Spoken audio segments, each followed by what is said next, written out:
If you're watching the video version of this, I'm not lit up very well, and I apologize, but we're going to get right into it. So you're wanting to create content across social media, or maybe you've just started, or you don't know where to start, and maybe it's just not taken off like you hoped. I just want to let you know that you're in the right place. Real quick note before we get started. I, too, am starting my content creation journey, and if you go to my Linktree, which should be in the show notes, you can see that I'm just started too. And what this podcast is a place where we all can grow at the same time and sort of share what we've learned. Now, the only reason why I went ahead and started this while I'm growing is because I make social media content for a living. And so I have a little bit of insight. I've been on phone calls with Meta, who runs Facebook and Instagram. I've attended conferences. I'm getting certified in some things. So, and I'm just passing some of that knowledge on. But I figured it would be good to talk about sort of where I started and just a little bit about me. My name is Leonard Phillips, by the way.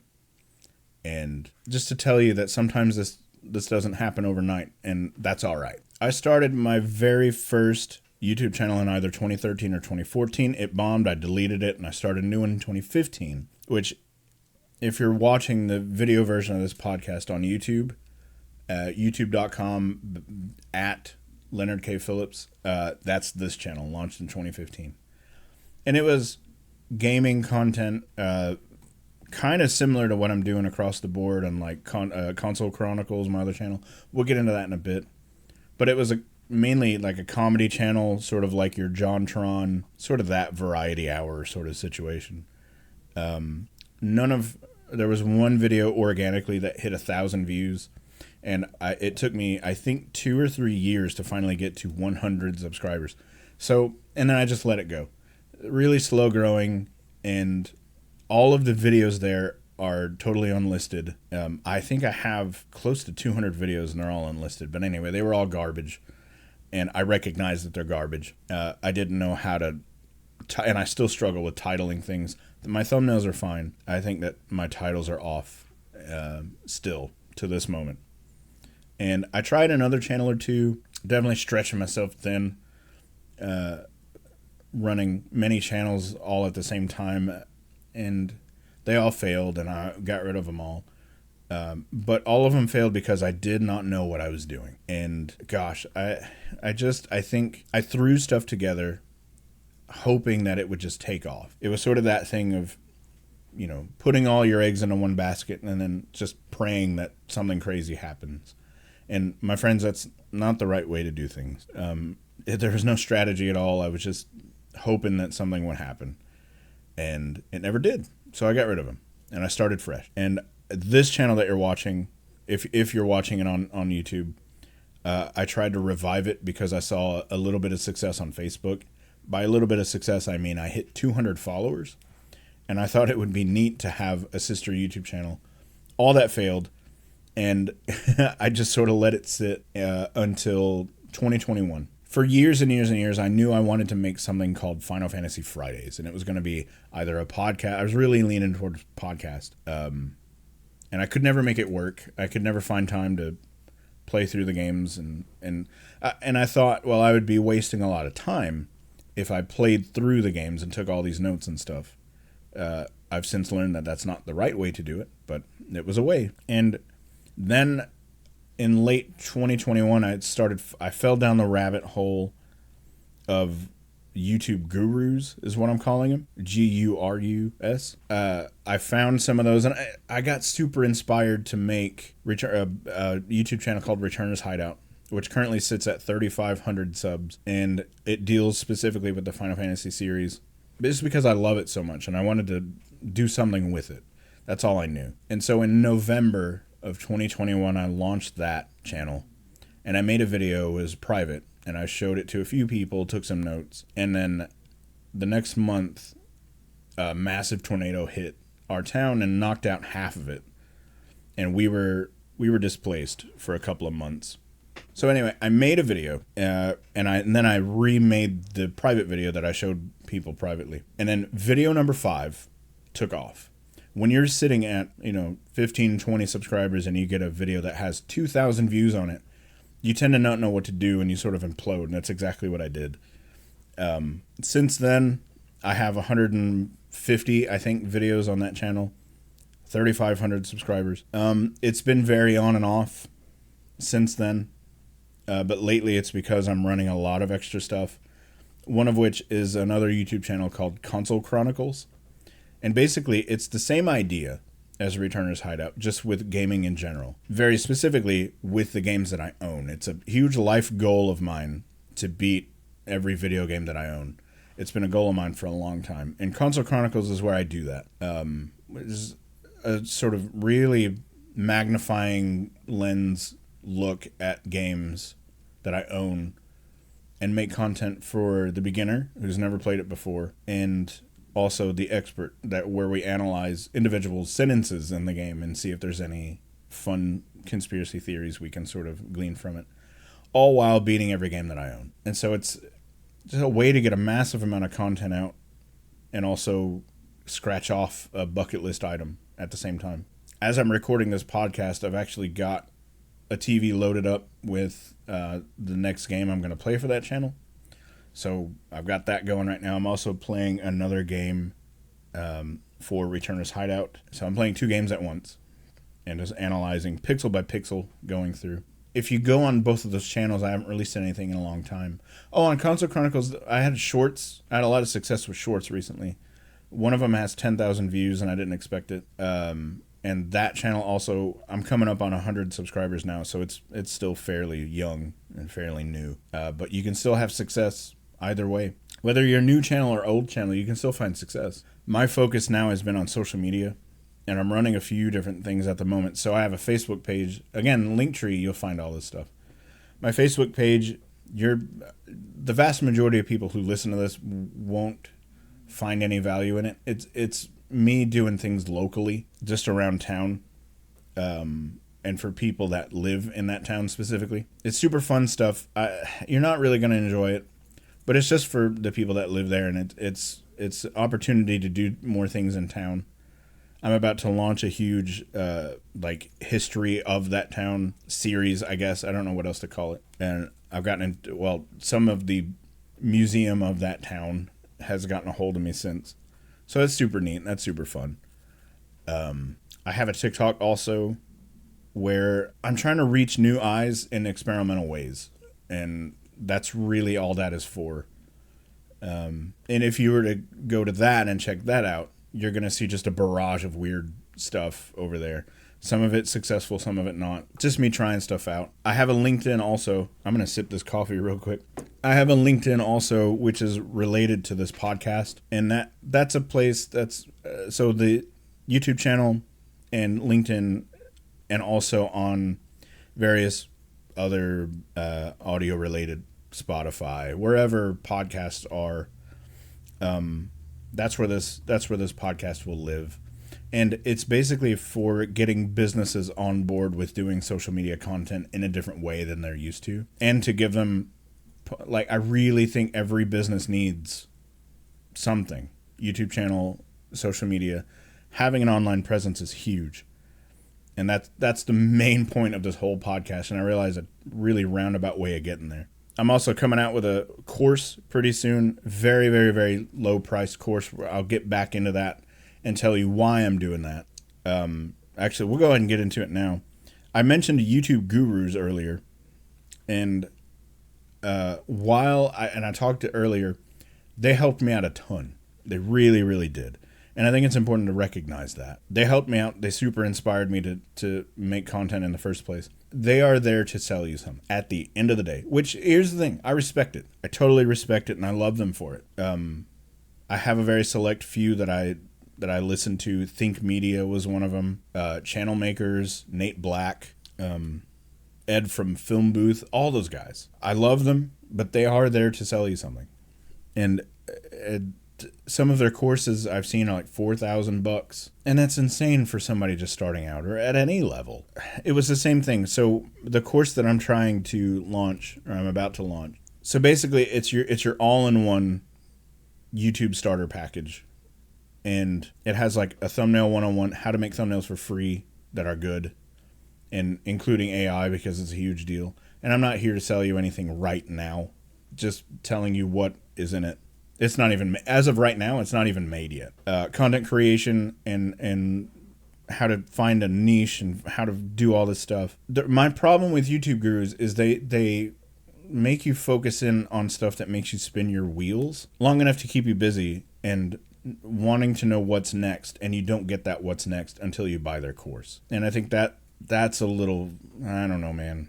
Like, my viewpoint is we're all here on this earth. We all just want to be successful and happy. And I think there's some people that use it for wrong purposes and that they just want to do it for money and stuff. That's why I put a price on it, on my course, because the people that are just doing it for the money or for the recognition, those are the people that were crash and burn far faster than anybody else.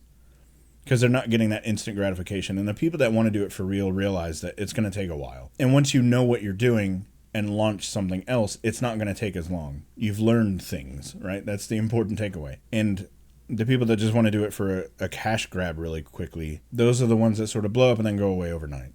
And I would rather have my course there for people who actually care about it. And that's the whole reason. Super low price tag, by the way. I'll get into it much later on. Like I said, the YouTube gurus are there they can help and they have some valuable information, but I feel like they make you focus in on the wrong things. For instance, if you're so concerned about your click-through rate that you're spending gobs amount of time changing thumbnails and titles 105 times on YouTube videos specifically, and you're just wasting hours, not only changing things for click-through rate, but if you're spending more, 20, 30 minutes on hashtags, I just think there's many more things to worry about. I would rather put that into, the content itself. At the end of the day, the content you create is still the most important thing. Can people relate to it? Can people watch it for a long time? Those are the things to focus on. And the whole point of this podcast is to get people to look at things a little differently, especially now, because TikTok has changed everything. Everything is getting a For You page. Everything is interest-based. And anybody who's read any little bit or listened to any of Gary Vaynerchuk's stuff, everything is changing. Everything is becoming interest-based instead of who you follow. Now it's become, what are you watching? And I think it's great for people just hopping on. Now's a really good time to hop on for social media, video creation on YouTube. Now's a really good time to do that. And the sooner you do it, the better off you're going to be. And I'm following my own advice here. And that's the point of this whole thing, is to grow together. Whoever listens to this, whoever watches this, go ahead and make your stuff, man. Go ahead and make it. And I'm going to actually tell you right now that algorithms are not out to get you. It's a silly notion that algorithms are out to destroy smaller channels. I think that's garbage. And there are two ways to think about it. So what is the point of an algorithm? It is to show people the right content and at the right time. Whenever you log into a social media platform, you're already being fed things that you've shown interest in previously. Okay? So there's that way to think about it. And then the other way is, say you're trying to create a system that showed people content that they enjoyed, that they were interested in. You're going to look at a lot of factors behind the scenes. What have they watched before? What have they commented before? And so while trying to decide what piece of content to put in front of this person, what is your system looking for in order to decide if this is a good enough piece to show them based on their interest level? You're going to look at things like watch time. If a person has watched a video all the way through, that clearly means that video is worth watching for the most part. And interactivity is the next one. Thumbs up, comments, shares, favorites, those types of things. Thumbs down, a lot of people say, well, if you hit thumbs down or thumbs up, it's not going to matter. It's still engagement. 8 years ago, that would have worked. I think things have drastically changed now to where the systems that be are fully aware that thumbs down is not good. So I think it's important to focus. That's what I would focus on: watch time and engagement. If somebody comments on your crap, comment back. that's just going to give you more comments. And that's going to signal that piece. And that's what I would look for from an algorithmic standpoint. Boy, I wish I could talk. But it's the algorithm's job to keep people on platform to watch for longer, to stay on platform longer, because they can shove more ads into your face. And so when you're recommending videos, you're going to find videos that have higher watch times because you know you can put more ads in their face. So there are indicators that lets the algorithm know that a video is good or not. It doesn't make any sense that the algorithm is there to put down smaller channels. It makes zero sense to me. If your content is bad, it won't be recommended. If it's not watchable, it won't be recommended. That's really all there is to it. It doesn't make any logistical sense that algorithms are out to get you. So I super hope that squashes some sort of thing. But I will leave you with your very first post idea, and it's this type of post is sort of what I call training wheels of getting used to making content. What you'll say in this video varies wildly on the niche that you're in, but go through and find something that's happened recently in your niche, whatever it is. If you have a deli, some sort of sandwich shop, find something, and that's going to be harder to do, but find something newsworthy about sandwiches or bread, anything adjacent. Was there a huge recall on something today? Was there, whatever it is, and make what's called a green screen video to that, where you can sort of have the news article behind you and talk about that. That's sort of what I call training wheels to get started making content. Start there. Just news content that you can put out right now that's newsworthy. But make that green screen video, go out and create a few of them, schedule them out, see how they do. And I'm going to leave you really quickly just a little bit more about me. I'm a very basic fella, so there's not a whole lot to say. For those of you watching the video podcast, I have a Cubs hat on. I'm a big old Chicago Cubs fan. My wife actually made out the whole schedule. There's a game today that I'll be watching against the Twins. As you can tell throughout this entire podcast, I talked about video games. I love them. I think they're incredible. I will be 39 in October. And again, that's a whole other thing too. I really want to hammer this home that like it's not too late to get started either. So if you're older and you want to get into content creation, there are so many older people, and I'm talking 60s, right? 60s, 70s, that are killing it on social media. So it's never too late. If you get smart about it and know what you're doing and really just create the best content that you can, there's no reason why anybody can, wouldn't be able to do it. But this episode's over. Go create content. Go make as much of it as you can. Don't worry about view counts. Just make the best stuff that you can. Go out there and do it. This is a daily podcast. Some episodes are going to be 2 minutes long. Some are going to be an hour. I just want this to be the place to be that people go. As of recording right now, this doesn't even have a name, but it's something similar to Content Creators Guidebook, something. I'll figure it out. But anyway, come back tomorrow. There's going to be something else. I don't even know yet. Doing this off the cuff really quickly. But anyway, get out of here. Go make those green screen videos, and I'll catch you back here tomorrow. Love you.